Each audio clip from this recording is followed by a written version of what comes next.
तर कसं आहे पब्लिक, आज आपल्याला जायचं होतं काळ भैरवनाच्या दर्शनाला म्हणजे आगडगावला. जर आपण TVS वर घेऊन निघालो. माझ्यासोबत दोन्ही भाऊ होते. आमचं ठरलं होतं आधीच जायचं. आम्ही जेऊरमध्ये पोहोचलो. आमचं 2 दिवसापासून चाललं होतं की 2 हप्ते झाले तसे आपण आगडगाव गेलेलो नाही. तर लवकरच आपण आज आगडगाव जाऊ. आणि आमचं नशीब पण एवढं भारी की आज आगडगावला जायचं योग पण आला. आणि आज गुढीपाडवा पण होता.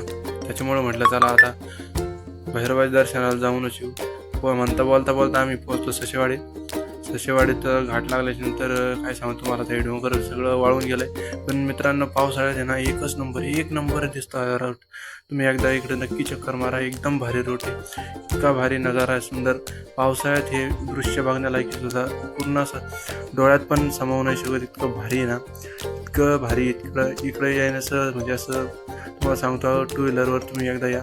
हे डोंगर, हे सर्व पर्वतांचे सगळं एकदम भारी मस्त घाटबीट, पवन चक्की, आणि ते इतका सुंदर नजारा आहे ना मित्रांनो. तिथं यायला आता इथं आगडगाव फक्त 7 किलोमीटर राहिलं होतं, आम्हाला जवळच पोहोचलो होतो. तुम्ही हे बघू शकता आता इथं किती पवन चक्की आहे, इथं रस्ता किती भारी आहे. त्याच्यामुळं तुम्ही नक्की एकदा इथं व्हिजिट करा. आम्ही आता पोहोचलो होतो मंदिरात, कारण तिथं आमचं इतकं नशीब भारी की आरती चालू होती. आरती झाली, आमचे दर्शन केलं आम्ही. मस्त इतकी गर्दी होती मित्रांनो आज गुढीपाडव्यामुळं, आणि आलामुशी होती त्याच्यामुळे इतकी खूप गर्दी होती ना, काय सांगू तुम्हाला. इतकं भारी वाटत होतं, मन प्रसन्न झालं एकदम, इतकं भारी वाटत होतं. त्याच्यानंतर आम्ही दर्शन घेतले आणि मग भोजनालय चालू होतं, जेवणासाठी गेलो. घोडा पण पाहिला आम्ही.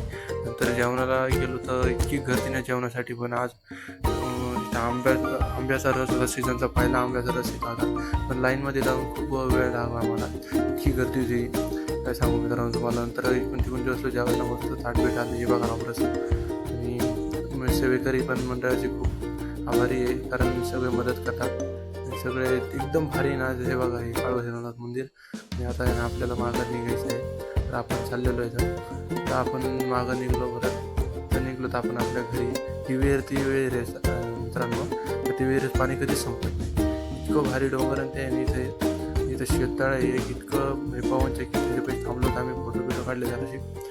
मग आपल्या वाटायला इकडले डोंगर ते बघून असं वाटतं की इकडंच मन राहावं.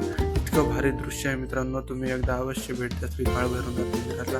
त्याच्यानंतर आपण पोचलो होतो जेऊरच्या थोडंसं मागं, आपल्या फक्त 2 किलोमीटर राहिलं होतं. आता आलो आपण जेऊरमध्ये, ही जेऊरची कमान. चला मित्रांनो, भेटूया पुढच्या भागात.